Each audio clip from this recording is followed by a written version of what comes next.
bump, and bump. And perfect timing. And we're good. Perfect timing, Colin. Your camera is potato quality today. Over on Twitch. That's not my fault.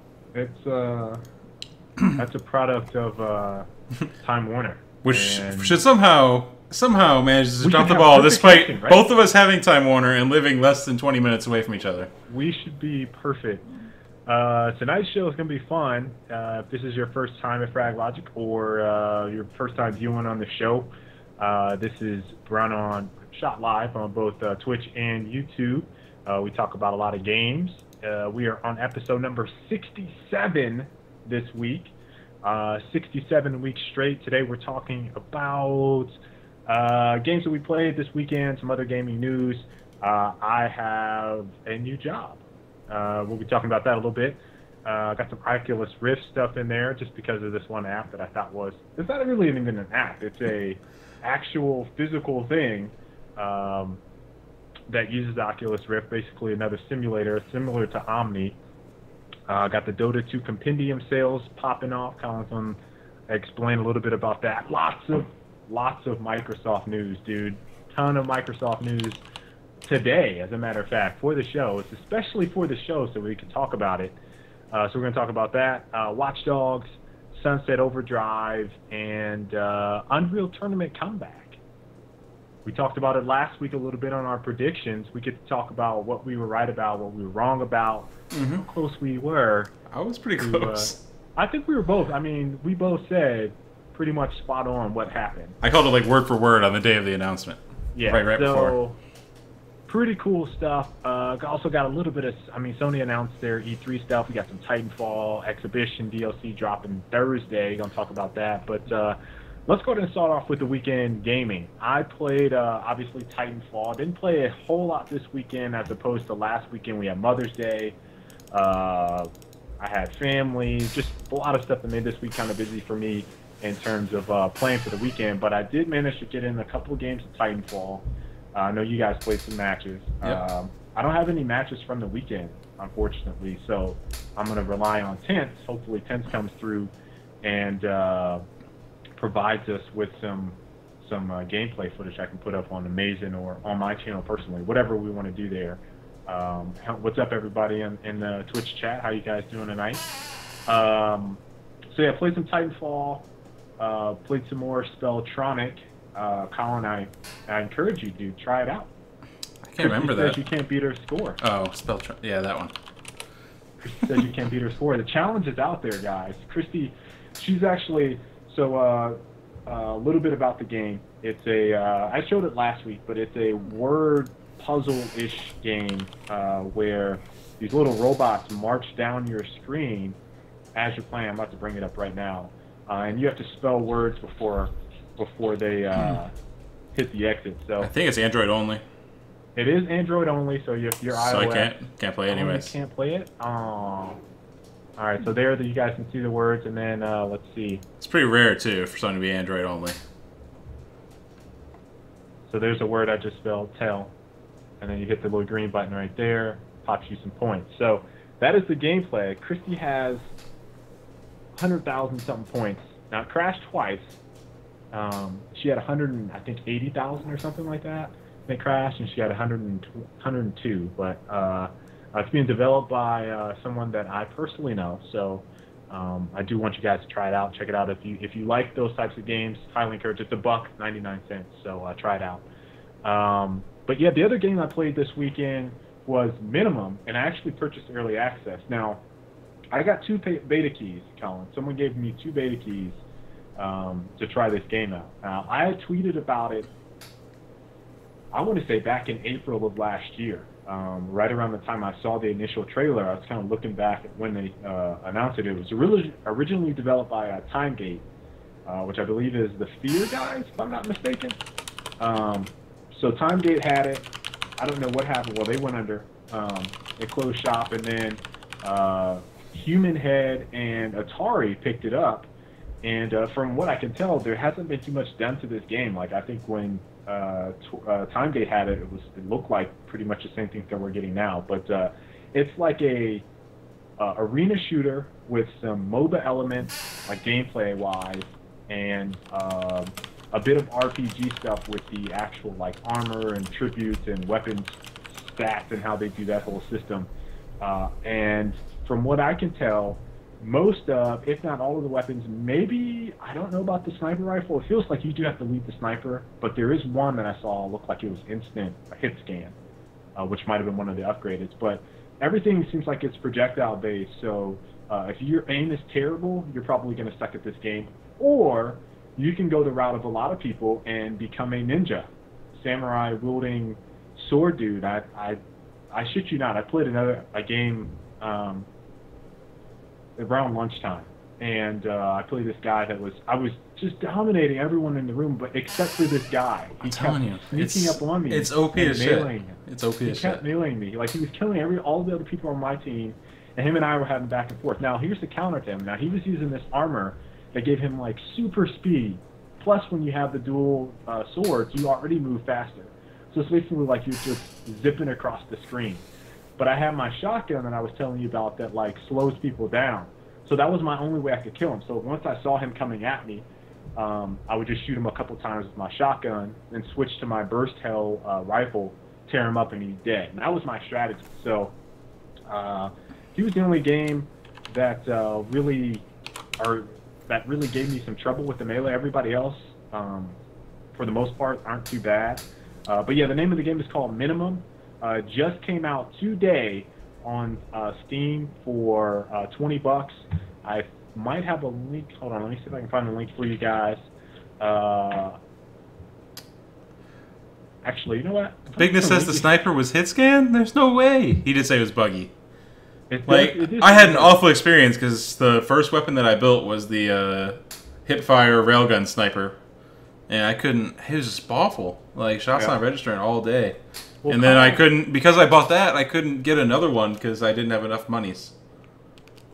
So here's the video of the game from my channel. I have a link in the description there. Instead of pulling it up, I can just have that one readily available. But the game itself, I don't know if the early access price is one I could really rally behind at $20. But it is certainly, there's certainly a lot of depth to the game as of right now. I thought Colin would like it more than he does. I told him he probably needs to switch to a different weapon. Like, I had the fork launcher, which I thought was absolutely amazing. And then I had that shotgun that slowed people down. Those are two weapons I built. I tried out the cryo sniper. I didn't really like it too much. But I like that burst hell weapon, which is just a rifle. I like the fork launcher. I've seen some people using the grenade launcher. I thought you would like that, Colin, considering. Yeah, I got wrecked by it a few times, but I didn't. That wasn't the one that I purchased. Then you have to unlock. You have to get resources to unlock stuff. So. Right. I think my one major concern, and this was game after game I saw this. Once you get to like your third kill streak, they drop these power-ups. Every time you kill someone, they drop. Snowball is insane. And the snowball is like crazy. I was reading on the forums though, they're thinking about tuning it back some, so there's not a big discrepancy between level 1 and level 5. But if you're are we losing you? Kill you. Oh, okay, you're here. It's damn hard to kill you. So yeah, that was the gist of what I kind of experienced with the game. Colin, you can speak on it separately, but I enjoyed myself personally. Yeah, I mean it's not a bad game. I just thought it felt like it was the netcode which was bothering me the most, and the mode is kind of crap in my opinion. Like, so if those don't know, you spawn a Titan, like an actual like big Titan dude on your side spawns, and he walks down a lane. Then he meets the enemy Titan, and they just like do a slow-mo battle with each other. But the thing is, like, each melee that they land takes out like 25% of the other Titan's health. So whoever does the first melee is like way ahead from the get-go. But like actually damaging the Titan yourself is almost impossible. Like you have to just power him up by getting by killing creeps and getting these little shards. But like the actual Titan battle was pretty meaningless, and if your Titan lost badly, you're pretty fucked. Like just outright fucked because you can't kill it unless you have like the sword that does extra damage to Titans.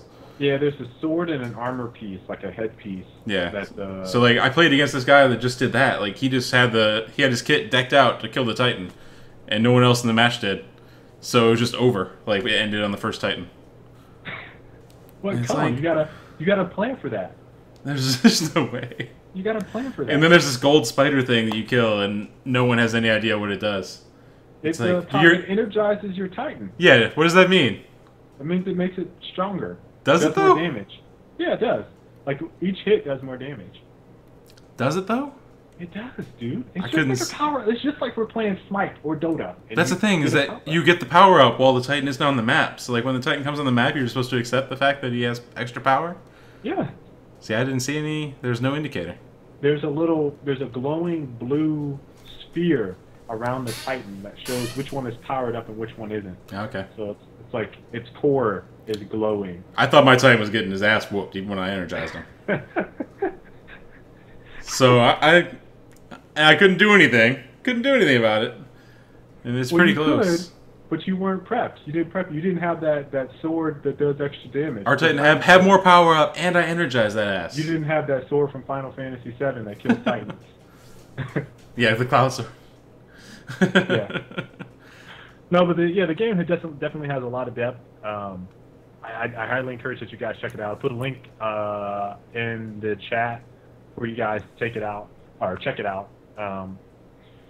And that was pretty much it for my. Oh, yeah, I did play Archblade. I forgot about that, Mafia. Thank you for reminding me. I did play that Thursday, maybe, or was it last week? That's the MMO in CryEngine, right? Is it in CryEngine? I don't think it's in CryEngine. No, that's. I think you're talking about another game. I'm talking about Archblade is like a 99 Nights meets Smite. That's my best way to describe it. I think I'd talked about it with on the show. I can't remember. Anyway, it's like a melee brawler, but it's like Smite. That's not what I was thinking of. A little bit more fast paced. So yeah, that was it. Colin, what else did you? I'm thinking of Arcade, I think. Arcade, yeah. The exact same time.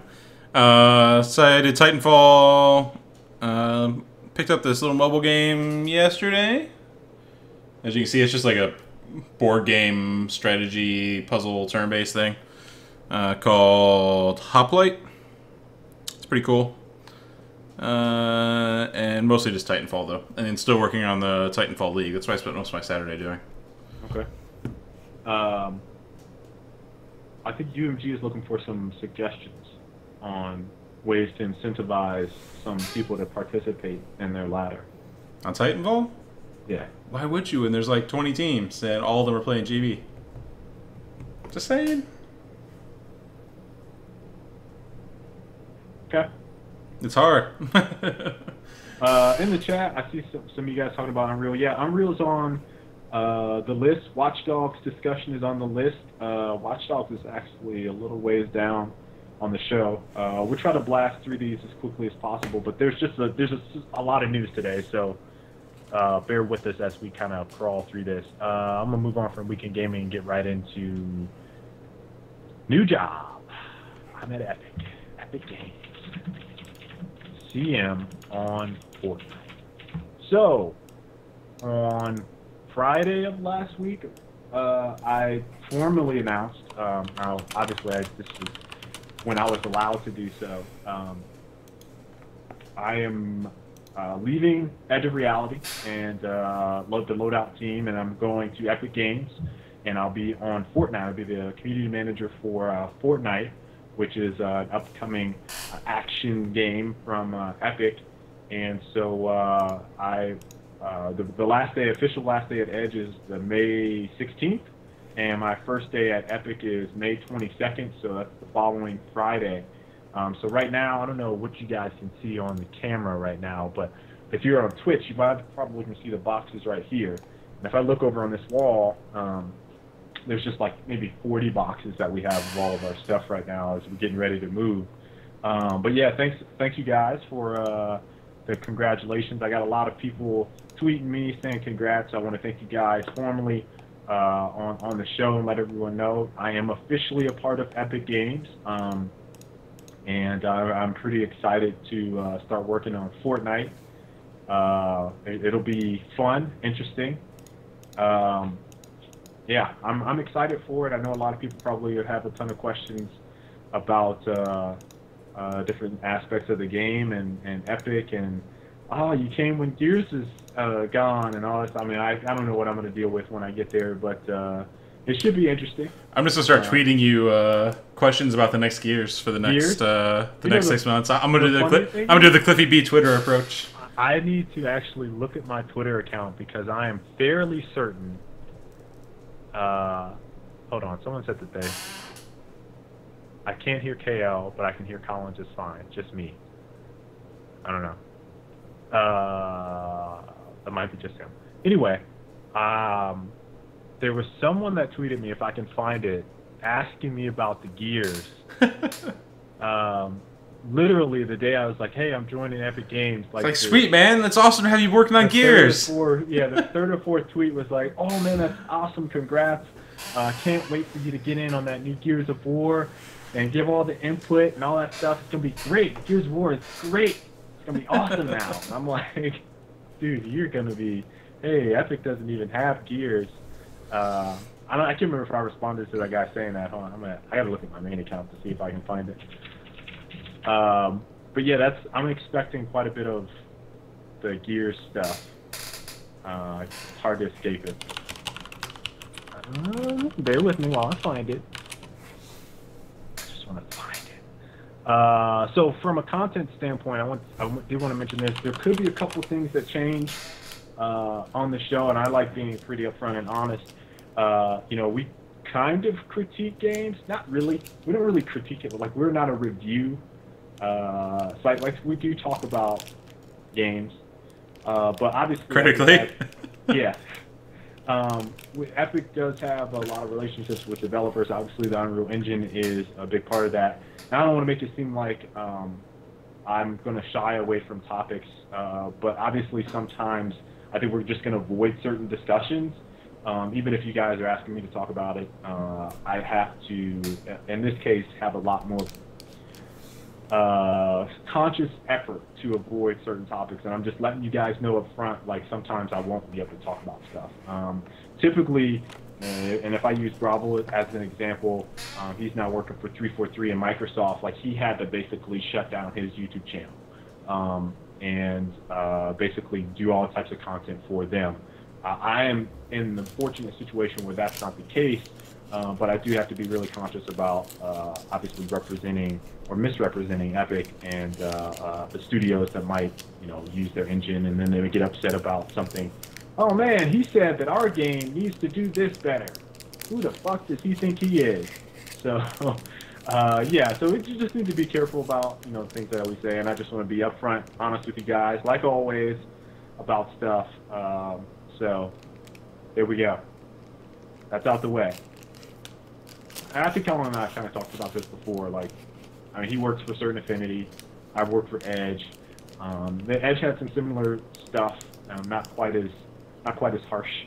So, I just want to let you guys all know that. Don't turn out like JD 2020 talking about Mr. Don Sterling. Yeah, none of that's gonna happen.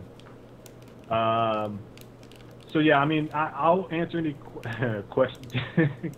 Gears of Warctic from Beta Angel. But yeah, if you guys have any questions about stuff, obviously either for the loadout side of things or with Epic, I try to hammer on those questions towards the end of the stream when we do our Q&A. So yeah. But yeah, thanks guys. I'm glad to see you guys are all pretty pumped about it. All right, so this one is funny. It's funny to me because I think the contraption is funny. Are we talking about Birdly? Yes. Birdly. Are we talking about Birdly right now? I just want to send everyone the link. I don't really have too much to say about it other than the thing is awesome. Now, everyone in the Twitch chat, please, and if you're on YouTube, head over to Twitch, get into that chat. I don't think anyone is watching on YouTube. They always watch the the rebroadcast. Hold on 1 second. I just realized what's up, Colin. What? I'm gonna have to upload. So terrible. I'm gonna have to upload. I have to stop this and then start it back up. Your video on Twitch, because that's where the audio was borked. Your audio is borked on Twitch too, though. You have potato audio. I can't help that. It should be way better now. Not for them, but on on YouTube it should be much better. Oh well, whatever. Almost a superb opening. 20 minutes into the show. You just not realize you had no audio the whole time on your side? Well, I saw, but on my side it showed it fine. Then I had to click a different setting and then reset it. So can we expect production quality on Epic streams to improve, or is it going to get worse? Or Yeah. No, production quality on all the loadout streams, dude, are on point. On point. So anyway, Birdly. So if you guys saw the Oculus Rift thing, so basically everyone knows what Oculus Rift is. VR, bought by Facebook, headset you put on your head, over your eyes, motion sickness on the other one, not so much on this one. Anyway, this contraption is a stationary, looks like a massaging table with wooden wings. And so I watched the video, and I thought it was kind of entertaining, but at the same time, obviously, all this should we call it wearable? You know, the wearable tech, is that a wearable tech? Oculus, I think, is maybe. I mean, it's not really Google Glass. I don't know what to classify it as, but then you get the accessories to this wearable tech. And this is these big, huge contraptions. Is this an accessory? You're calling this an accessory? I'm calling it. How are you gonna call it an accessory?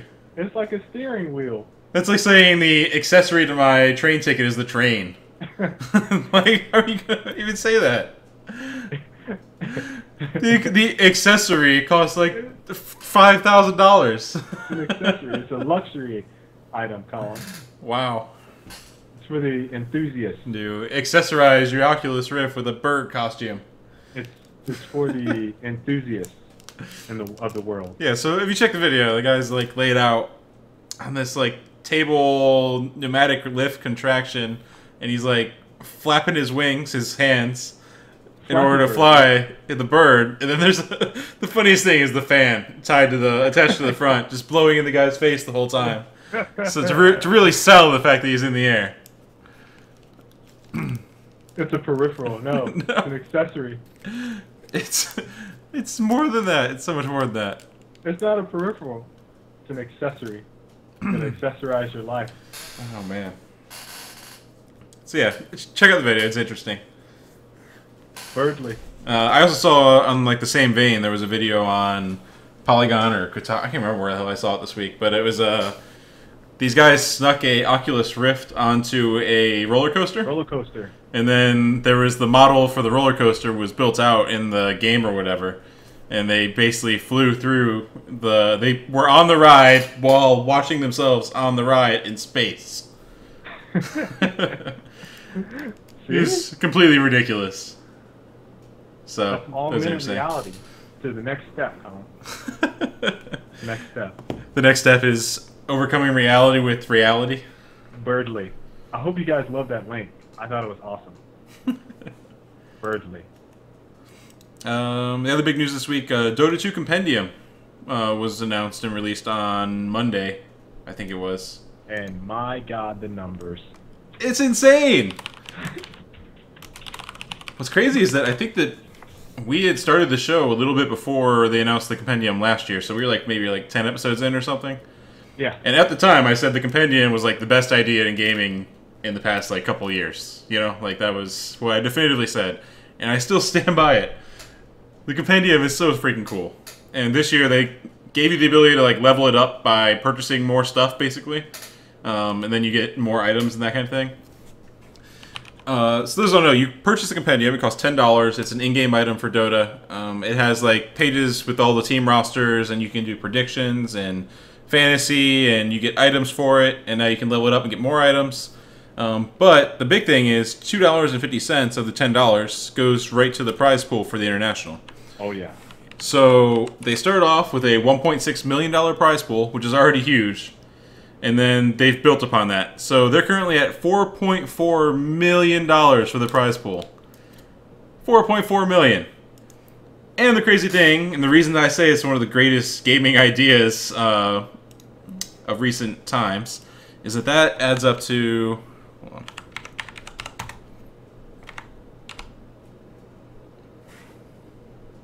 Yeah, math. That's $8.4 million that Valve has put in their pockets from selling compendiums already.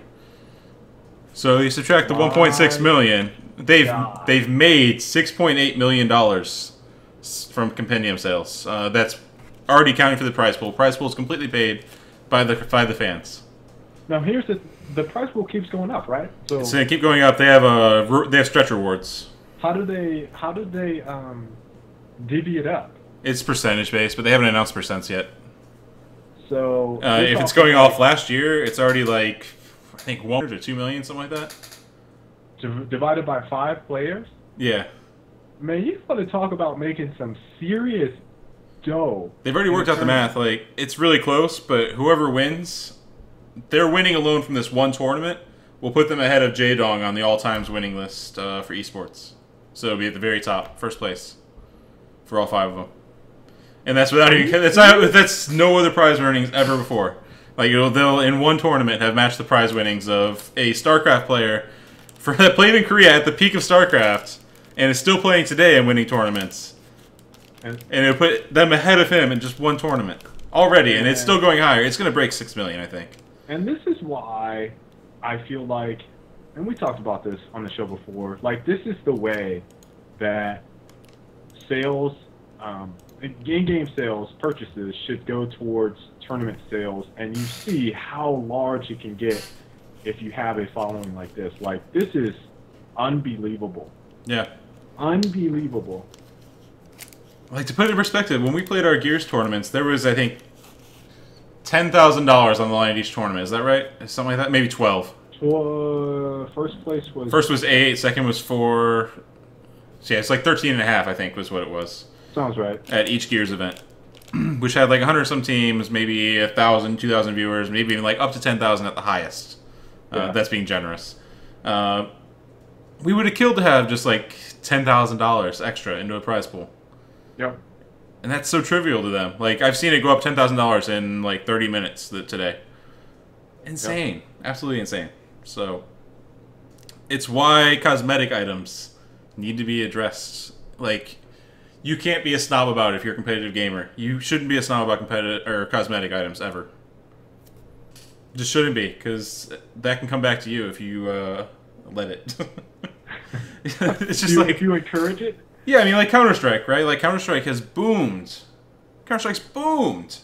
It's gone from being a game that was like down in the gutter, and now it's right up there with StarCraft in viewers. Yeah.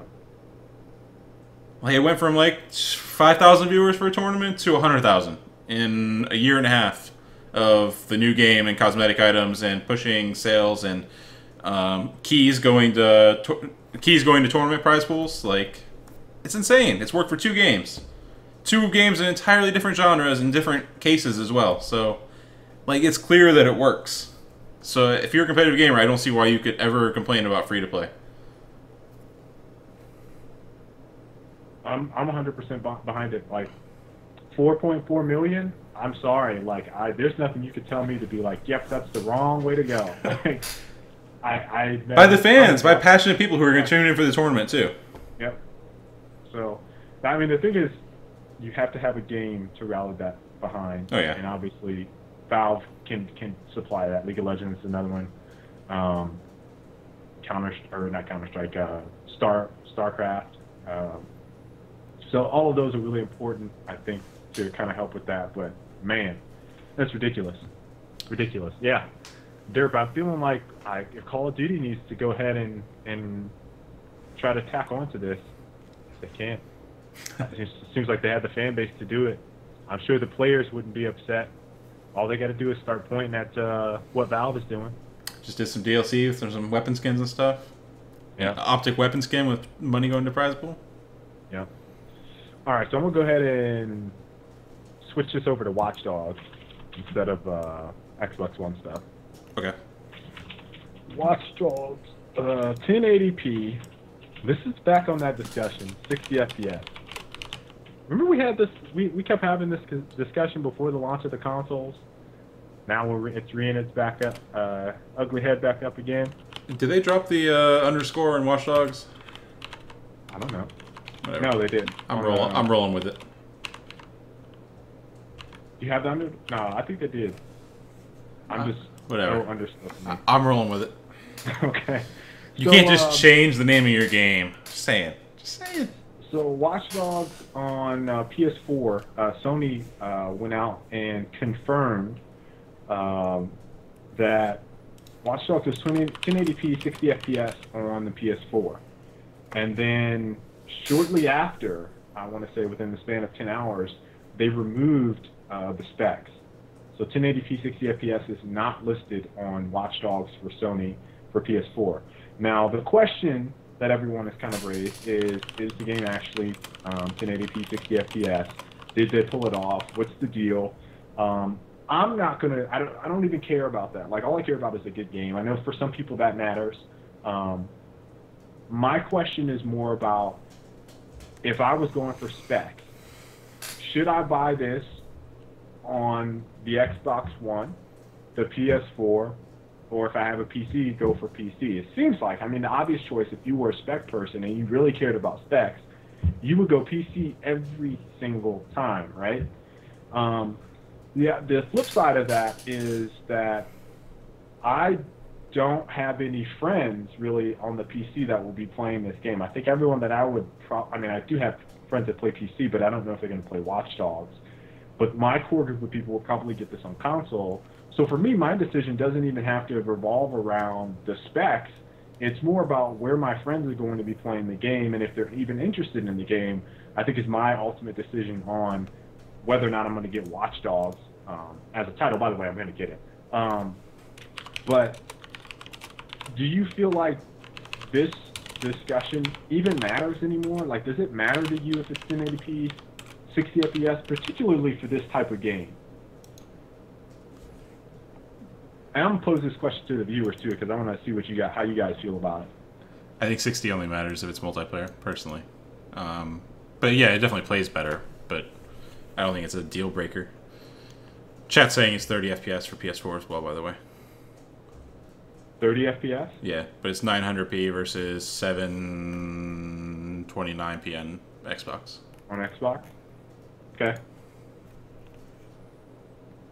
So they confirmed it. They confirmed it while I wasn't looking at the notes. I did all these notes today, too, by the way. So within the span of 8 hours, it was confirmed and changed. Personally, you're super tired of hearing about P's and resolution. I'm in the exact same boat, Bait Angel.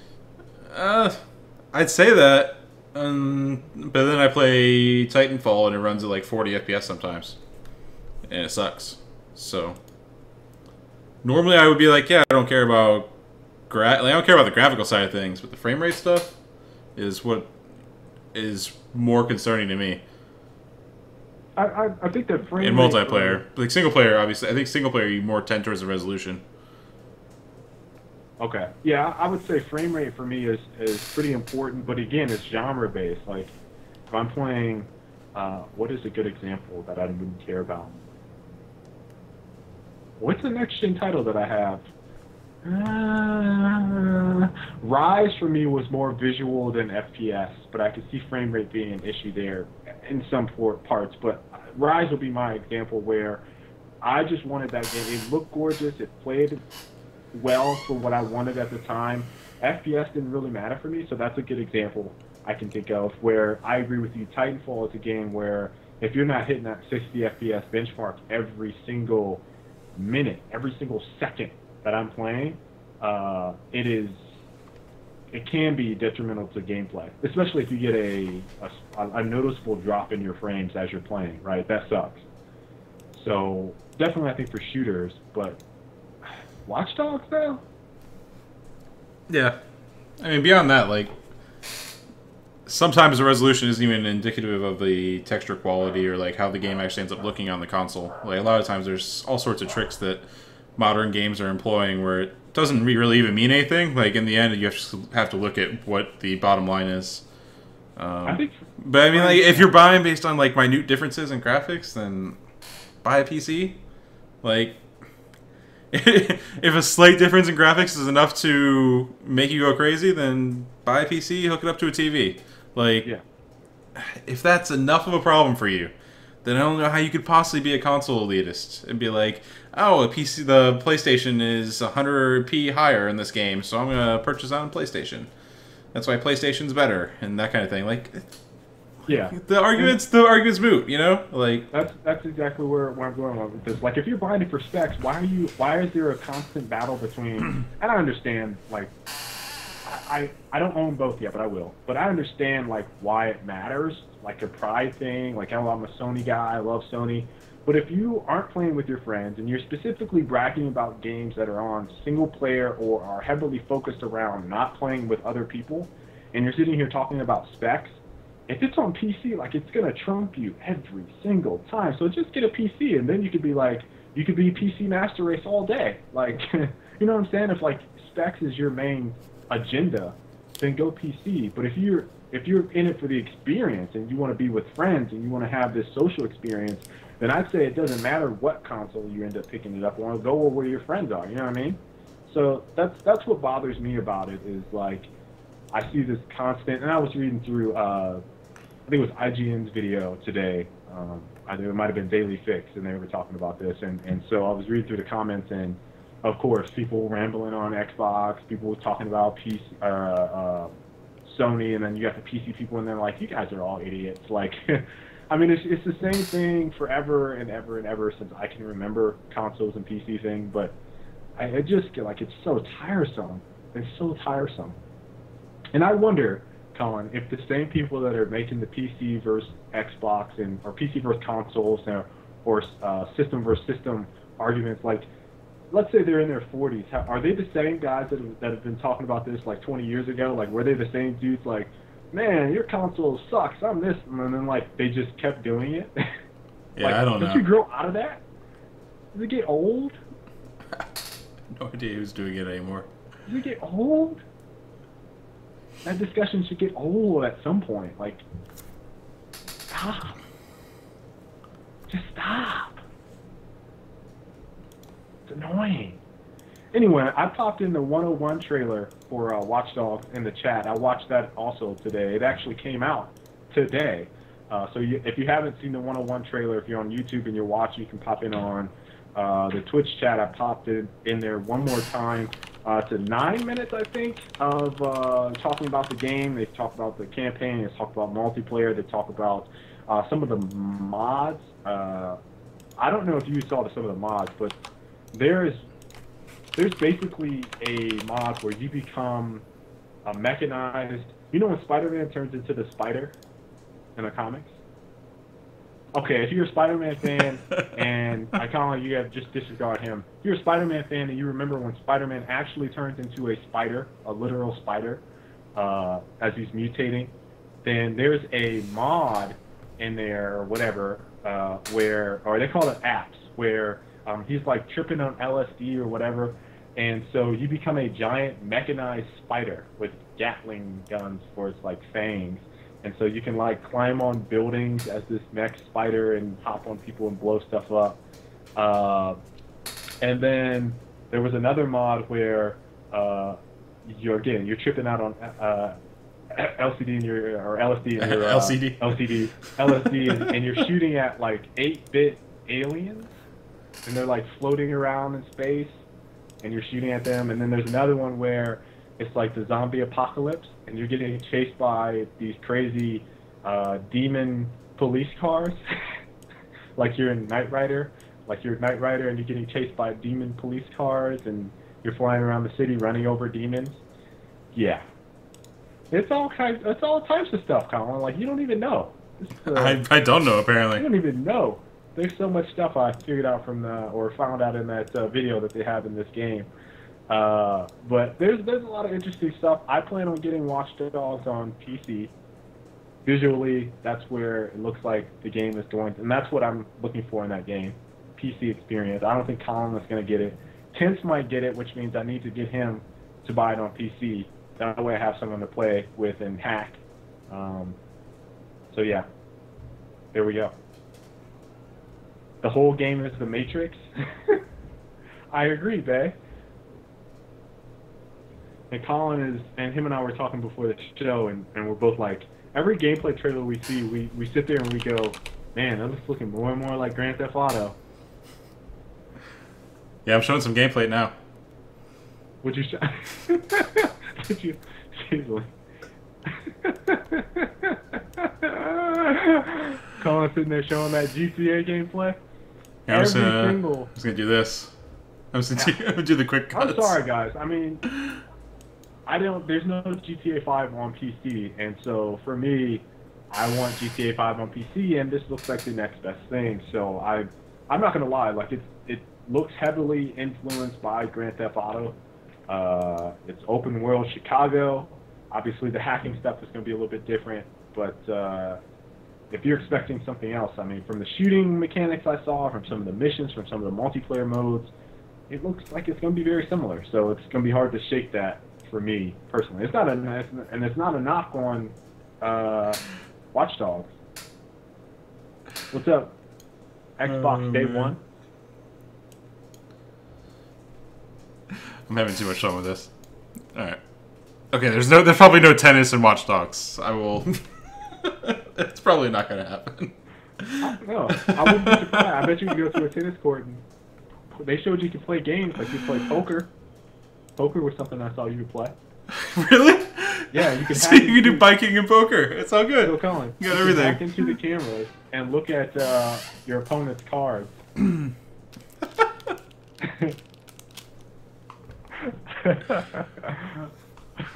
Oh man. Yeah. I seriously think that I could play these two trailers, and if I had it timed right, I could just flip from trailer to trailer during the quick cuts, and you wouldn't even notice. You wouldn't even notice.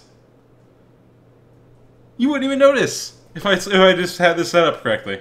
It was just whoop whoop. Wouldn't even notice. You have to show all the car scenes though. That's specifically what. Yeah, the car scenes be the really easy ones. But then when he goes to tennis, it's like, yeah, okay, that's probably not. That's probably not happening. Either way, I'm pretty excited for the game. I think a lot of other people are excited as well, but it's going to be pretty difficult for me personally to shake GTA from Watch Dogs. Like at this point, pretty indistinguishable. I'm just kind of bummed because I thought they had a really cool idea, and I feel like they made it less original than it could have been. What are you talking about, Kyle? You can hack people. You can hop into a multiplayer game and hack them. I'm just saying, like, why does that have to be like you can hop into a Grand Theft Auto game and hack people? Like, why does that have to be that way? I want to hop into like Deus Ex and be hacking people. Okay, that's fair enough. Sunset Overdrive gameplay trailer. Here's the official gameplay trailer, not the fake one. Some mashup that I saw. You're awful for that last week. Let me change topics. I want to talk about the weapons, Colin. Specifically because of you. That's good. So, if you guys are frequent viewers, you guys have tuned in for our show quite a bit, Colin has a beef with a lot of shooters that are out right now because they won't make original weapons. I believe, and I'm loosely quoting this, the last game that you felt like had original weapons was Prey. Is that correct? Yeah. Okay. I just want to make sure that's what you discussed in the episode that we had that discussed. I think it was about Titanfall, actually. I'd say so. Anytime you brought up loadout. Oh yeah, and I said loadout. You brought up loadout. I think, like, maybe you could look at Brink, kind of, but not really. So yeah, I'd say Prey. Okay. So yeah, I mentioned loadout, and I kind of refrain from mentioning loadout too much because I don't want to present bias for Colin's opinion on it. But um, Sunset Overdrive's weapons, from what I've seen in both gameplay trailers, they showed the full-blown whatever gameplay trailer like a couple days ago. Actually might have been shortly after the show, like Wednesday or Thursday after the show last week. And then GameSpot posted something, and I'll put this in the chat. Unfortunately, they held all the age gate stuff. I apologize for that, guys. So enter your January 1st, 1901. Colin has a beef with a lot of games, apparently. That's true. But while they were discussing a lot of the weapons in the game, among other things, and so it got me thinking about, hey, Colin said there's not any original weapons in games, particularly shooters, and so I kind of looked at this and I was like, there's a shit ton of original weapons in this game. You have the, and they could all take away from stuff like the vinyl record shooter, launcher, whatever you want to call it, that shoots the discs. You could say, hey, that's like the Ripper, right, from Unreal Tournament. And then I saw there is like a bait gun for the OD. Those zombies are called OD.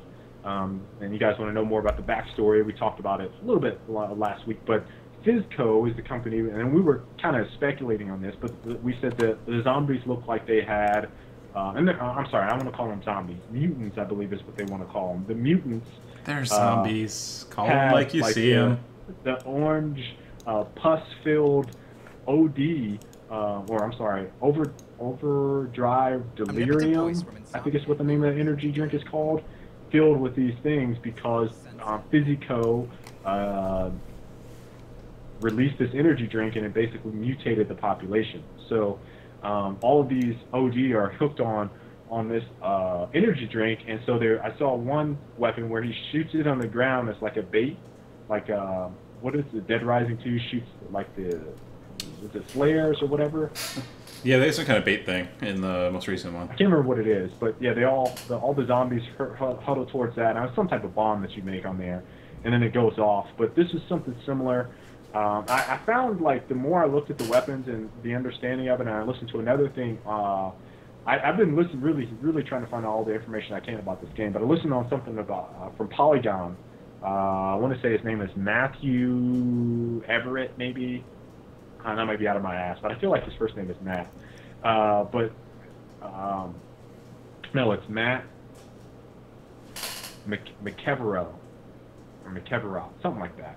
Anyway, so he went and tested the game, and so they started talking, and they felt like you unlock weapons, you craft weapons, but you have to find like the recipes for them. And if you've played Dead Rising, particularly Dead Rising 3, I don't remember if it's in Dead Rising 2, but you can find these blueprints and different pieces for these weapons, and you craft them and make them. And so the parallel between Dead Rising and Sunset Overdrive really starts to come together when you start analyzing like the crazy zany universe, what's happening there, like this, like they call it the awesome apocalypse on Sunset Overdrive. That's like been stressed in 3 or 4 videos that I've watched.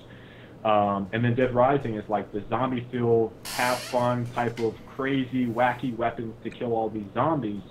You really start to see some overlap there. Now, the difference, I think, in Sunset Overdrive is the traversal of obviously moving around the map or the game or whatever. But it kind of goes hand in hand with a lot of the weapons that I saw. So one particular one that I saw was guys ziplining on I don't know if it's actually a zip line or clothesline, whatever the hell it is in the game. So he's ziplining on this thing, and he has his teddy bear launcher, and he lobs it at this OD that's sitting on a roof, totally stage shot. Kills the OD with this big teddy bear explosion.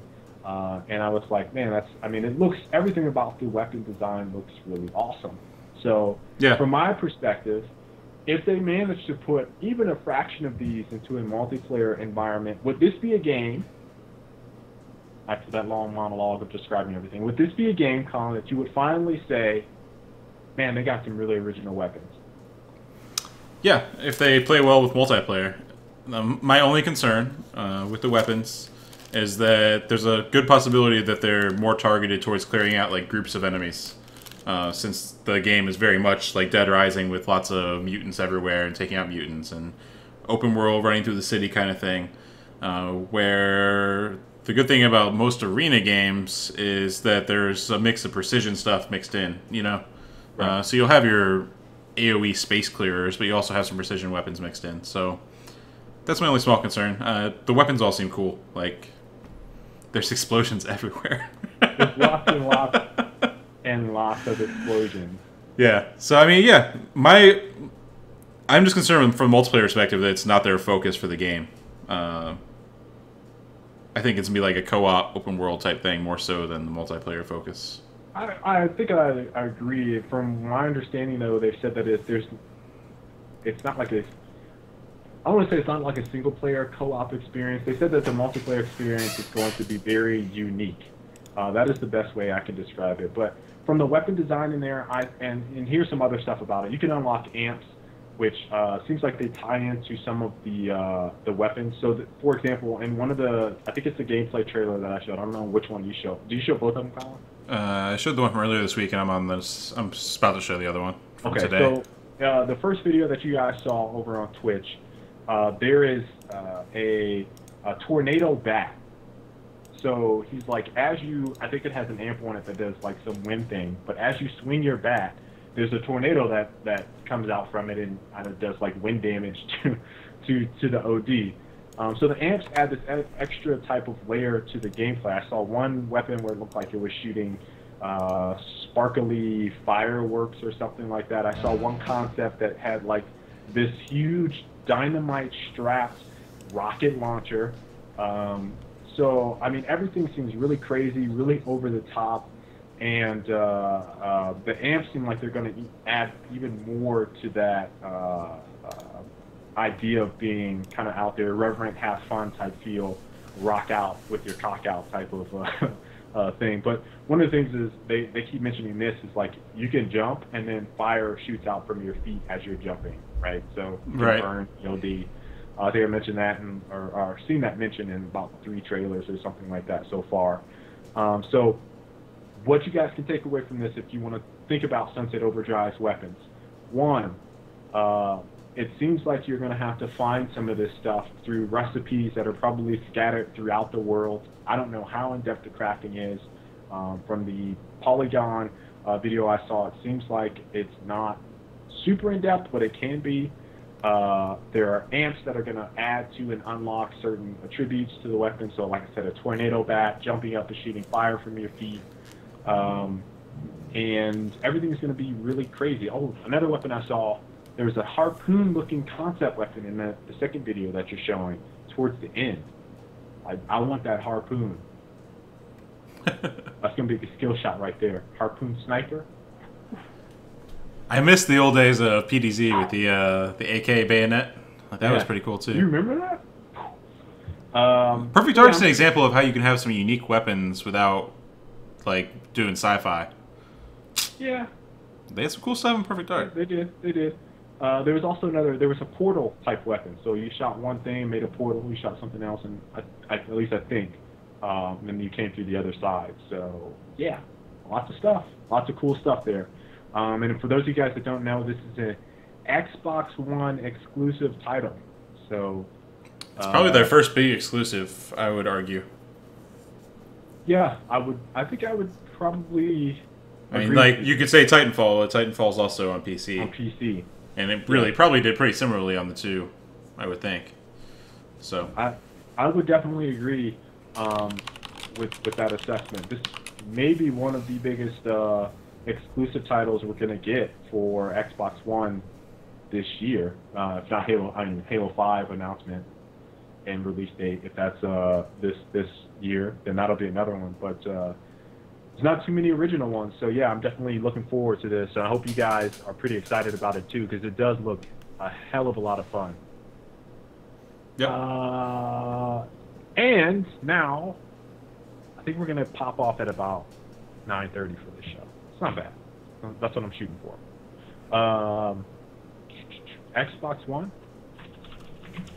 Yeah. Price price drop. No Kinect. Wow. This is unexpected. Very unexpected. This is a bunch of different Xbox. I put 3 in one, but the big one here is the price drop with the console for $399, and that is without a Kinect. So, Kyle, I mean, how you feeling about having a Kinectless Xbox One? I mean, here's the thing. By including it, they were kind of saying, hey, we're supporting Kinect development going forward, right? Like, that was the big message. And now, now there's no reason to develop for Kinect. It's the same as the Xbox 360, essentially. So I personally, I feel bad as an early adopter because I paid the extra $100 for it. And I also feel bad for developers like Harmonix, for example, with the Fantasia game. That are just going to be left out in the cold now because, I mean, like, they'll have an install base to go after and that kind of thing, but it's not the same as what they would have had as far as, like, a long tail on their sales and future titles and that kind of thing going forward. So, like, this sucks if you were someone that bought into that and was developing a Kinect game. That sucks. Right. So, as a consumer, it's like, yeah, $100 less. It gets rid of this fat, which I don't use my Kinect is the voice recognition. And I think most people you talk to, yeah, like most people you talk to would say the same thing. It's like, yeah, I say Xbox, go to Netflix. Xbox, record that. My Xbox is off, thankfully. I mean, I personally even turned that off because it kept coming up during gameplay while we were making calls and scrims and stuff, so I had to just turn it off. So it means nothing to me. So as a consumer, it's pretty awesome. And now they'll be matching the PlayStation price point unless they drop that for some reason. I don't expect them to. I can't say I'm disappointed. I can't, again, consumer right here, like, and that in me, it's like, yes, we get what we've been asking for in the first place because I don't feel like the tech has caught up with using a Kinect. Like, it's just not there yet. I do feel really bad for Harmonix. They actually said some stuff, like they were tweeting about it. There's actually a couple articles written up about, hey, what developers are getting the shaft right now. Harmonix has come to the top. I think there's a GameSpot article on it as of right now that's pretty hot. And so, I mean, from that end, I do kind of feel bad if you were invested in making Kinect games and then saying, well, we're going to pull support on this so we can battle this out with Sony. I would have rather, and here's the thing, I think the issue with the Xbox One right now and the PlayStation is that there's no driving game that's really pushing sales. I think a lot of them were hoping for Titanfall, and Titanfall did really well for a new IP. I think it did exceptionally well. But the system seller for Xbox was, and will always be Halo. So until a new Halo comes out, I wouldn't even consider dropping the price. I would have waited until after Halo came out and said, okay, now we're going to offer this, because to me that makes sense.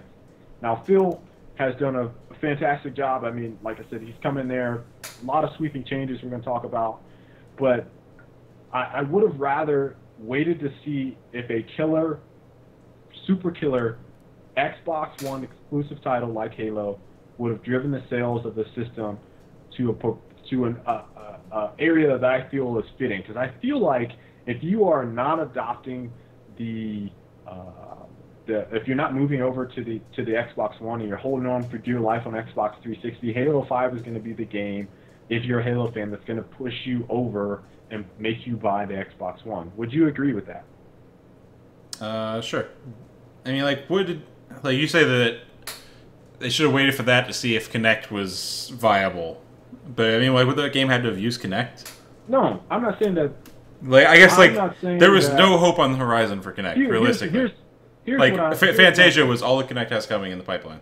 I think what was driving this is pressure from Sony to they're leading in the sales race, right? So if you have a killer game that pushes sales, and actually Iwata said this for Nintendo, and he was talking about the Game Boy. I think that's a little bit different there, but let's say you have a killer game that pushes your system, and you were worried about sales, would you make a gut check decision and say, hey, let's cut down the price? And there's still really nothing that people are going to buy right now. Like, maybe Watch Dogs, maybe, but that's multi-plat. Maybe? Is it Watch Dogs? Who knows? Probably But if not. there is one killer Xbox One exclusive that comes out that says, hey, this is going to propel us to the next level. This is going to make all of our users, or a large majority of our users that are on the Xbox 360 go, hey, man, this looks awesome. I really need to buy this. That game is Halo. And maybe with the $399 price, that's going to be even more incentive to buy it. But why not come out with Halo, and then shortly after Halo say, hey, for Christmas sale, we're going to have the Xbox One be available for $399. Boom, you got me. Like, that gets everybody else that was going to get one. Okay, I need the new Xbox because I got to play Halo. That seems like that's the one that's going to make sense for me. I mean, I don't know. Maybe I'm not on point with that. Maybe Phil obviously knows what he's doing, but I just feel like that would have been the right call in this case. And then you could at least, I think from a developer standpoint, you would have been like, okay, that makes sense. It's a year later, Halo's out. It's the holidays. We need a deal. It's the same price as the PS4. That makes sense. And your install base is a lot higher than whatever we're at right now. So harmonics wouldn't feel as bad. You know what I'm saying? So that's just me. I mean, I don't know how you guys kind of feel about viewer-wise, but I think Halo 5 is definitely going to be the one that people are like, shit, I gotta get my Xbox One right now. And I think with the $399 price, that's going to be even more incentive for them to do so, right? So. Yeah. It seems like they announced this ahead of E3 just to kind of weather that a bit. Yeah. So those are my feelings on it. This price drop occurs in June, so you're going to be able to get it. If you don't have an Xbox One, you've been holding out, waiting for this price drop. I know there have been a number of people that have been. My Twitter timeline was blowing up with people that are like, yes. At the same time, it was blowing up with people like, wait, this is the thing. I think Tyree posted this. He's like, man, Microsoft is damned if they do, damned if they don't. Everybody's talking about, hey, we want a $100 price cut. We cut it $100. You get it? And then there's all these. I want my $100 back. Yeah, all these people saying, I want my $100 back. Or there's a lot of journalist sites saying, hey, this is a bad move because you basically drop whatever is unique about the Xbox One. So it's like they're getting bad press no matter what they do. Like that really sucks. But yeah, it'll launch in June. And then I believe the Kinect will be sold separate in the fall. So I imagine it'll be, $99, something like that. So that is all the information on the Xbox One and the Kinect. And now we're going to move over to games with gold. And while we're doing that, chat, viewers, YouTube, if you made it this far in the show on YouTube, if you just jump to this section right now, how do you guys feel about that price drop? Like, if you don't have an Xbox One, is this what you've been waiting for, a Kinect-free Xbox One?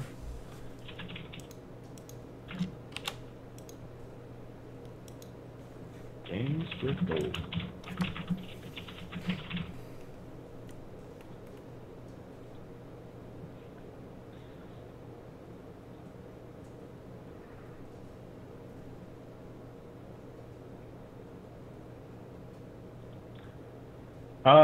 So games with gold.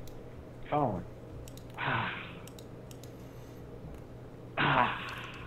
It's not as good as What? That's good. PSN is so much more. I heard good things about Max the Curse of the Brotherhood. Halo Spartan Assault is not bad. I don't think these are exceptionally strong lineups for their first way to debut it. No, I don't. How many times has Microsoft done programs like this? How many times?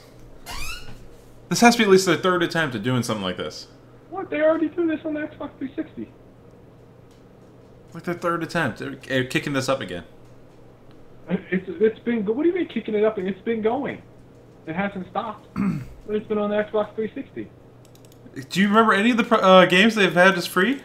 Halo 3, I think. They did like Fable after 5-6 years after its release. I remember that. Yeah, they did a bunch of old games. Like they trickle them in so late. I don't know. I mean, how would you feel if you had a $60 product, and obviously I don't know if these are all Microsoft exclusive or Microsoft Studio games that they do this for. It seems like that's probably the case, or Xbox One exclusives. But how would you feel if you weren't a first party and you had your game that had been on sale for 3 months? So we're going to offer this for free now. Like, what? I know it's just for that month. Or is it forever? Is it just forever? Is it forever or is it for the month? I think it's for the month. I'm not sure.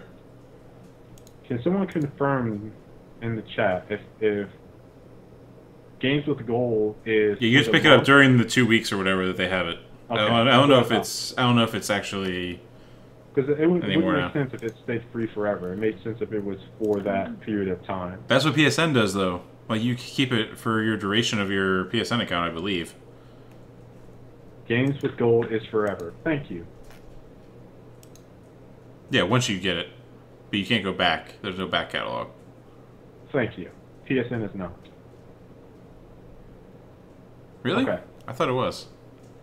Alright. There we go. As long as you have a gold membership. That's the caveat. Okay. So the first 2 games to come out with this are Max: The Curse of the Brotherhood and Halo: Spartan Assault, which I think this happens all in June. There's also supposed to be deals on popular games. Forza Motorsport 5, Rise: Son of Rome are supposed to have deals, and there was some other surprises which they haven't mentioned. Now, I don't know what those necessarily are, but I think that the program, dude, I don't think that this is a bad program. Like, if you're a gold member and you pay $70, like, there's not a lot for you to do other than play your game online. Like, I don't feel like I am compelled to do a whole lot on my Xbox because there's not a lot there. Like, if they offer free games, regardless of if it was a good game, a new game or not, like, that's more compelling than saying, hey, here's my $70 a month to play online. Oh, by the way, I don't play all the time online. I play PC, I play some Xbox, I play my PS4. I'm still dealing out $60-$70 a month. So, I mean, I think it's cool, regardless if the games are old or whatever you have to say about it, Mr. Destroyer of Fun over there. I'm just salty because I got that Xbox One reward card. You remember that? Yeah. I got that mailed out to me, and they never gave me shit. I remember that reward card. It was you could redeem stuff at different places like Target or Best Buy or Quiznos. You could go there, and like they had all these deals. I remember that. Yeah. Like a little credit card. Yeah. So here's the. I just put the link in chat, and it's all the Xbox games with gold. There's been 22 to date, from 360 to Xbox One. Obviously, they haven't done anything with Xbox One yet, so Saints Row is coming up next, the 3rd one. And then the PlayStation Plus list, which is just ridiculous. I'm just saying. That's all I got. Hold on, I gotta look at the PlayStation Plus list.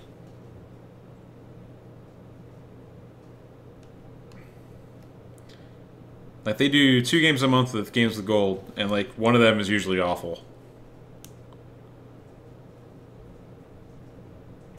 But that PlayStation Plus list, man, I've just been blown away watching that. That list is pretty big. I don't know how anyone could look at that list and be like, damn. Or not be like, damn. Yeah. DMC was on there? So that's all I got to say. That's all I got. Devil May Cry was on there? Like, PlayStation Plus the game list is amazing, and they do way more. BioShock Infinite was on there? That's not right. What? Wow. That's impressive. Okay. Alright. Well, the other bit of news kind of made that one not as cool as it could have been. Thank you, sir. They didn't give Infinite. It was a trial for the retail ones. Okay. They do a 60-minute trial is what they do. Okay. Thank you for clarifying that. I was going to say, that's ridiculous if that's the actual list. The other, and we talked about this maybe like sometime during the summer last year, I think. Am I selling PS4s? No, I don't even own a PS4. That's the bad thing. Getting rid of paywall behind apps. Yeah, this is cool. This was a huge one. Absolutely. We huge. talked about this a while back too. Yeah, I want to say it was during the summer. It might have even been a little bit sooner than that, like maybe around the time of the launch of the consoles. But I've always had this question, like, I'm paying for Gold, but I have a Netflix account, and you have a Netflix app, but I can't access it because I have Gold. What? That makes no sense. So, you know, this has been a major complaint, I think, with a lot of Gold users, is having the paywall block off apps like Netflix, Hulu, Twitch is one that was relatively new, but this is a pretty big deal because you'll now be able to access all of these things, including Internet Explorer. Twitch is a big one because, like, if you're a silver account, that's just going to add to the viewers, right? Although I still don't know how many people are actually viewing stuff from their console, specifically for like Twitch and YouTube. But you know, not having a paywall up definitely makes that a lot more enticing to use. Internet Explorer, again, one that doesn't really make sense. You're gonna block off IE. I never got that. And the big one for me was Netflix. Yeah. That just never made sense. You're trying to encourage people to buy the console as like a set-top box, kind of, but then you are going to charge them an extra fee on top of the Netflix fee. Like, that was always a hard sell. Yeah, so that's probably the biggest news outside of the price drop, maybe. I don't know if Games with Gold is necessarily bigger, but that paywall thing is absolutely huge. And if you own a system, this is probably something that has been bothering a lot of you guys out there. No, it's certainly something that's been bothering me. And I'm very glad to see that Microsoft decided to just man up and get rid of it, because it was unnecessary. And I'm pretty sure Sony didn't have this in place at all. Ever. So, think about the parallels there. Yeah, that was definitely, as Colin said, a hard sale. Yeah. Especially with all the cord cutting. Like, everyone's trying to cut cords and get off the cable, the costly cable subscription. So, like, that was always a big thing that was a blocker for Xbox. So, that'll be pretty huge.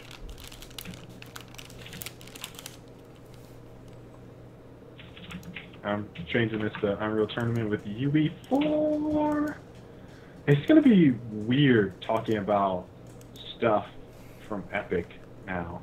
Shill. A corporate I'm going shill. to let you talk about it. You're just a corporate shill. Let's talk about it. Do you remember someone said that? Did someone tweet that? I'm just a corporate shill. Did someone say that? Someone said that to me a while back. So this is pretty cool. Obviously, we had speculated a bit last week as to what they would announce with the Epic thing, with the Unreal Tournament thing. This week on Thursday, they did a live stream. And, I mean, the telling thing was that it was part of their Unreal Engine streams and not like a Epic Games stream or like news conference or anything. So they're going to do open development for the game for the next Unreal Tournament. They're just calling it Unreal Tournament. And essentially the game isn't anything right now. You literally cannot play the game. They made a GitHub fork, so you can actually sync up and download the build as it is right now, which is basically just engine shell. And then you can contribute to it. So they're doing open development. You'll be able to submit code that might get used. You'll be able to make content. You'll be able to make modes, maps, weapons, what have you, the whole 9 yards. Epic's just going to build the base of the game and develop alongside the community and rely on the community to do content. And what they said is that once the game ships, they're trying to have a marketplace where you'll be able to sell your content. So if I make a map or something and I want to sell it to people, I can do that. If I make a mod or something and I want to charge people to play my mod, then I can do that and make money that way. So the community can kind of get a little bit back on the back end. And all that's pretty cool. You'll be able to sign up for development. All you have to do is have a Unreal Engine subscription, which is $20 a month, I believe. And then you can sign into the forums and participate and join the discussion. My question personally is, who's going to pay for mods or maps for an FPS game? Like, I'm kind of curious where the community marketplace aspect's going to come into play.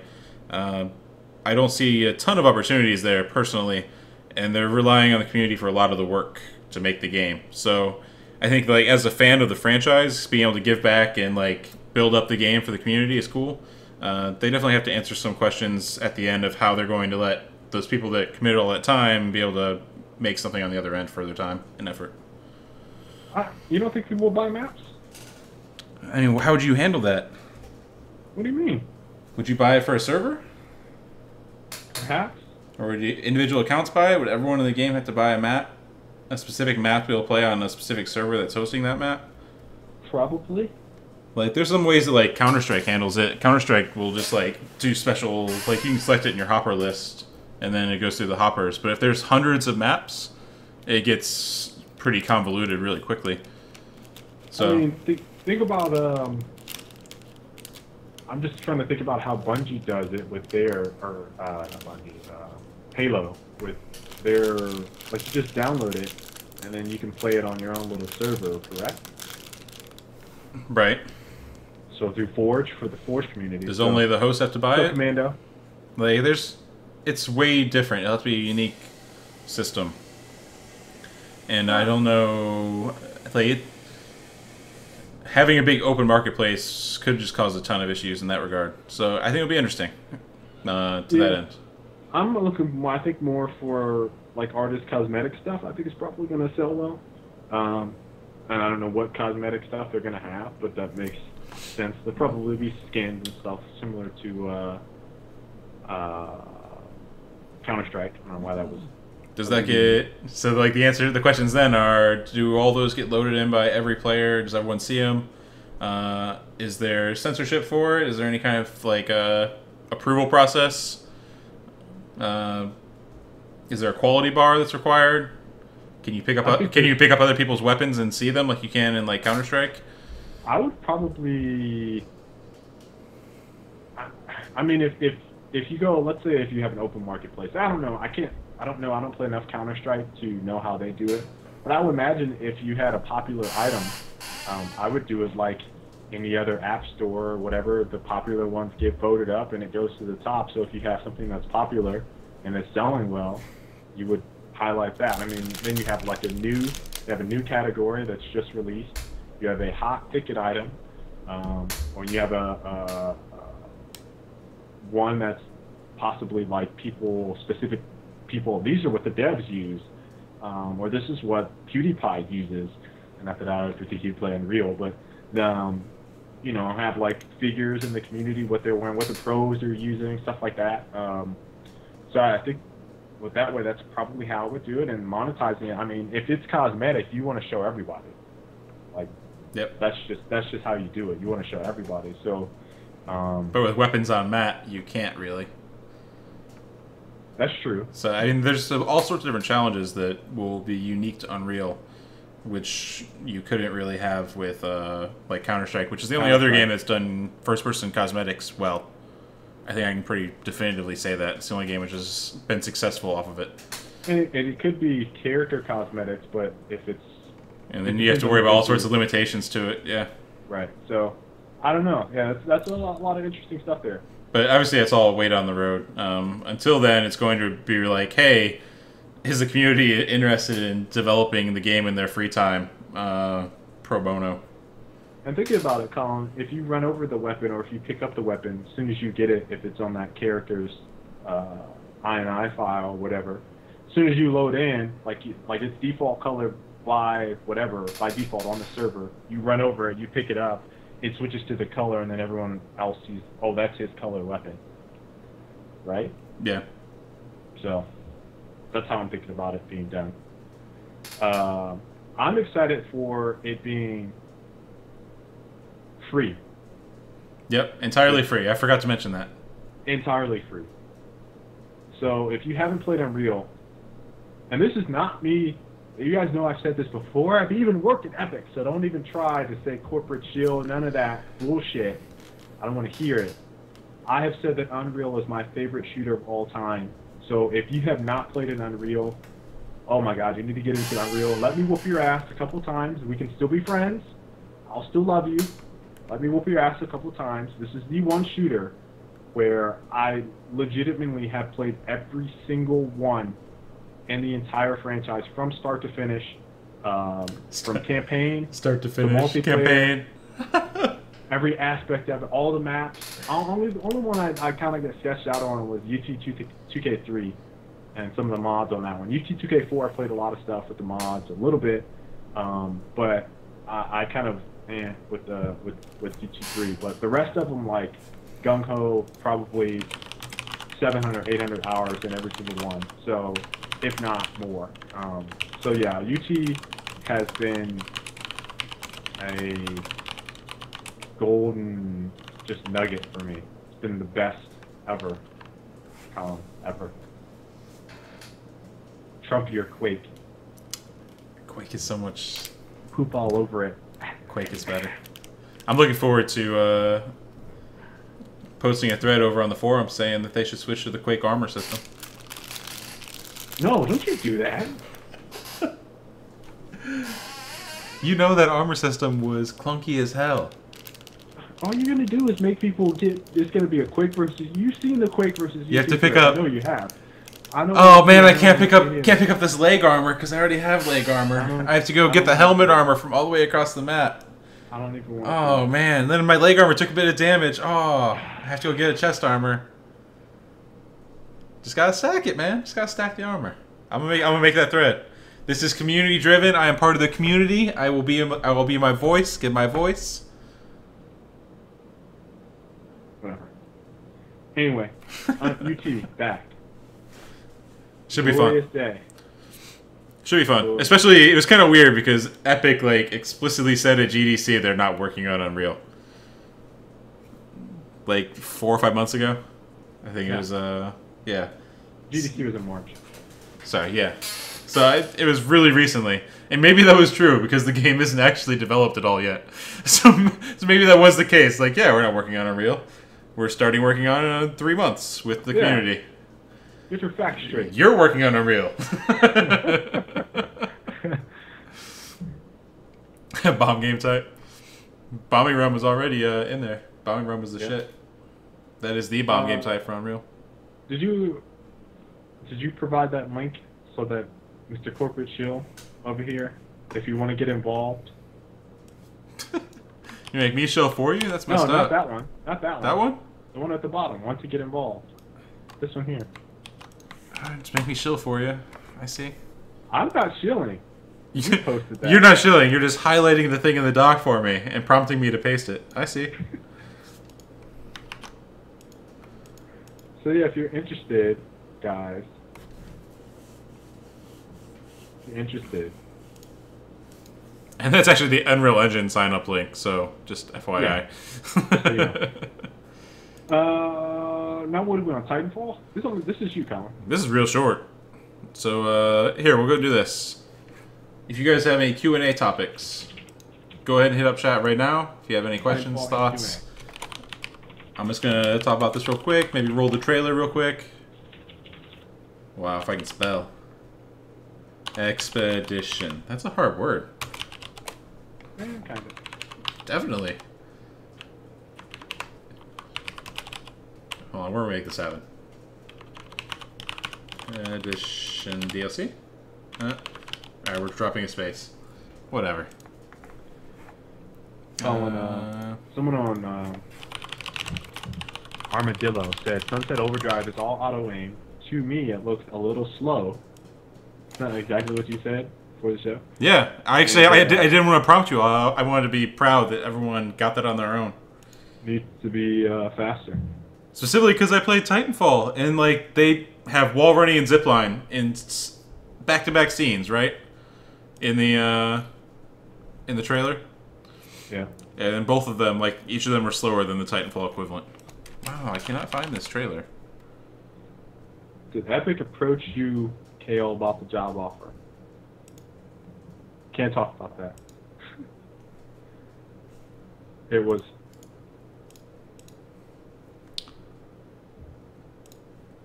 All right. Can't say whether or not they did. Yeah, I saw the job posting and was like, oh, that's a cool job posting. Sorry guys, I'm trying to get the trailer up while I talk about it. Why do you now use it's the taking way Kraber so longer. much, Colin? It's fun. Like, I can't use it competitively, but I think that, like, if I got really good with it, I might be able to. So it's like my project weapon. If I get to a point where I can hit every single of the easy shots and then be able to get special shots on the side, then I'll consider using it competitively, and then it'd be sweet. Alright, here's the trailer. So, Titanfall Expedition DLC comes out on Thursday. They just announced the date today. It is the first DLC for Titanfall, so if you're on the Season Pass, you'll get it for free. Well, you already paid for it. Otherwise, it costs $10, has 3 maps, which is pretty standard pricing, I think, for DLC. The maps are Swampland, which you can see right now, Runoff, and War Game, I believe, is the last one. They're also releasing an update, it's game update number 3, which just has more private match options, some bug fixes, and you'll be able to name your loadouts, and also you get a couple extra loadout slots for each mode. And I think that's it pretty much. Like, there's some other stuff in there, but none of it's super big. If you're on PC, they added a 144 hertz option for frame rate. And that'd be pretty nice if you have a setup for that. And I think that was it. There was nothing interesting in that patch notes that I thought of. I don't know if you've looked through the patch notes at all yet.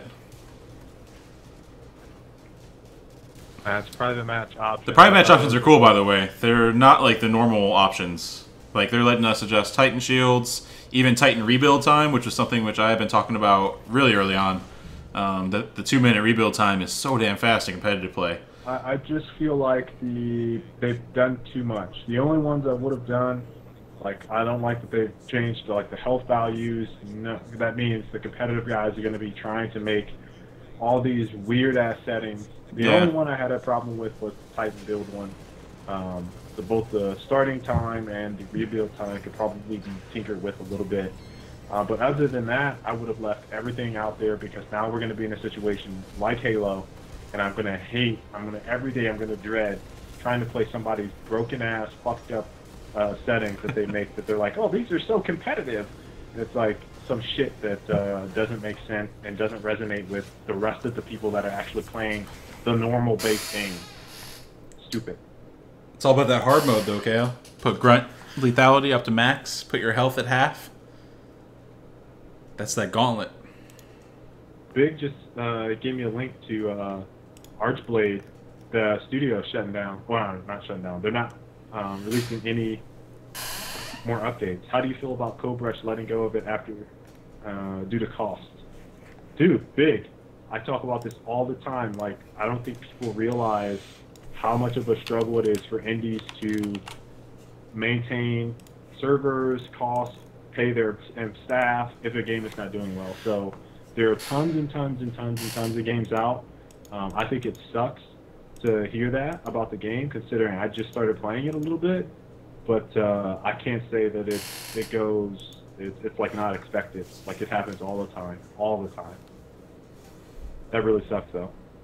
So, Arthur, are you going to be part of choosing who gets to play the Fortnite Alpha? Perhaps? Perhaps.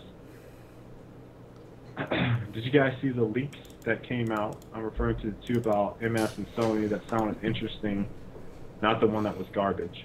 I'm kind of curious because no one mentioned the price drop as far as I know, which has me pretty skeptical about any of the leaks. It's hard to say. I personally am trying to go into the C3 somewhat blind because I want to be excited. It's hard for me to get excited nowadays. Yes, all the Archblade players are going to move to Smite. Maybe so. Smite isn't doing too bad. No new guns. DLC is a joke. No, there's no new guns or Titans. Is ZYN going to still be playing Titanfall much? Arthur getting all busy? Our schedule is pretty crazy as is, but yeah, I'll still be playing. We just shuffle people in and out all week. Yeah, we have a pretty large team.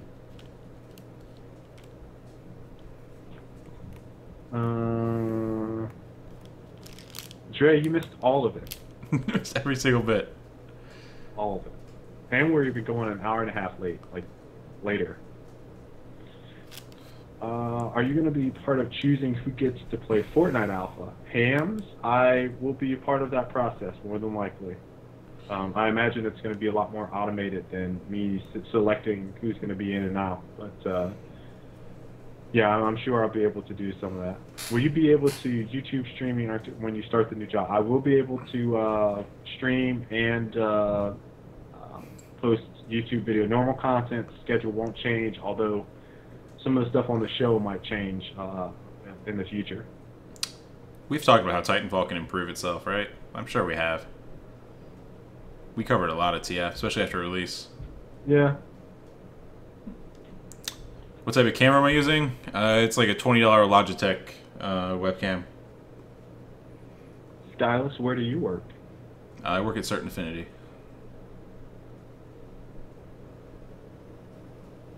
Skyllus, Sky has done a few holes. He has. It's true. 8. I thought he did 18 to be exact. 18 holes. Drilling those holes.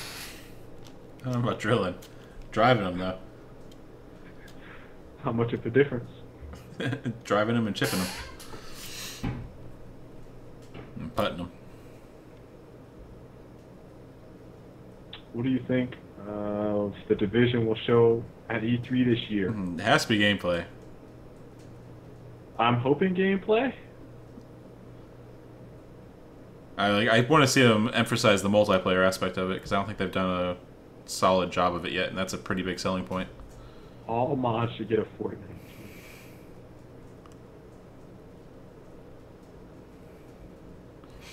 And looks like it's about to dry it out. No more questions, guys? And we're slightly past 9:30, which is where you're targeting. Okay. Well then, hope you guys enjoyed this show. You guys gonna give your 2 cents on those Sony MS leaks? Probably. I'd honestly just browsed over them. But yeah. Nomads. It was a Logitech. It's just like a $20 Logitech camera. Nothing special. Webcam. We'll be doing E3 predictions. Yeah. Yeah. That's the show. That's the 9th. That we'll have. You know what's gonna suck? I should have mentioned this beforehand. Sony's press conference. I actually have it in the notes. Sony's press conference is at 9 p.m. Eastern, the exact same time that we start the show. On Tuesday? On Tuesday. Oh, I'm gonna kill the predictions then. So. I'm gonna kill the predictions. Yeah. And then Microsoft is at 9:30. I think last year we had the same situation and we just did it late after the show. Like we did after the press conference was what we did last year. So you want to do the same thing, run a late show? Might do a late show. Okay. We'll talk about it again that week. I'm gonna be honest with you guys. I don't know what the internet situation is gonna be. Before I sign off. Next week I'll be good on the show. The following week, Colin might have to run a solo, so that would be the week of what is it? The 20th. The week of the 20th show, I'll be fine. But the week of the 27th, I might or might not have my PC, internet, all that stuff set up yet. So we'll see. We'll just have a board game night chat. We'll just play board games. Least, it'll probably be. I won't be able to stream on YouTube. Probably. Yeah, we can also do a live reaction stream when we watch the show. I wouldn't mind. Do some commentary over stuff. That'd be different. I think last year I did a like impromptu one with like 3 or 4 people watching with me. The issue is how you gonna play sound without picking up desktop audio. I can get it set up on my end. I don't know about you. Okay. All right. Yes, I'm moving. I'll be moving. This is my last week. If I showed you guys, hold on, let me show you guys. Christy might kill me. Christy might kill me. She'll kill you. She will kill me. And there will be no move. Look at that. That's a lot of boxes. Yeah, that's what I said. Ton of boxes. So, yeah, getting ready, guys. Getting ready. But I hope you guys enjoyed tonight's show. We'll be back next week, Tuesday, 20th, talking about more games, probably some more E3 stuff. I don't know what we're gonna. Wait, Colin. We gotta end with a prediction. End with prediction for this week. They're gonna show off some Morpheus stuff. For this week? No, for next week. Like between now and next week? Yeah. The Expedition DLC will release. It's been confirmed. You can't predict something that's been confirmed. Microsoft will announce more Xbox details.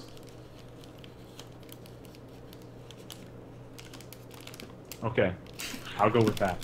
You go with that?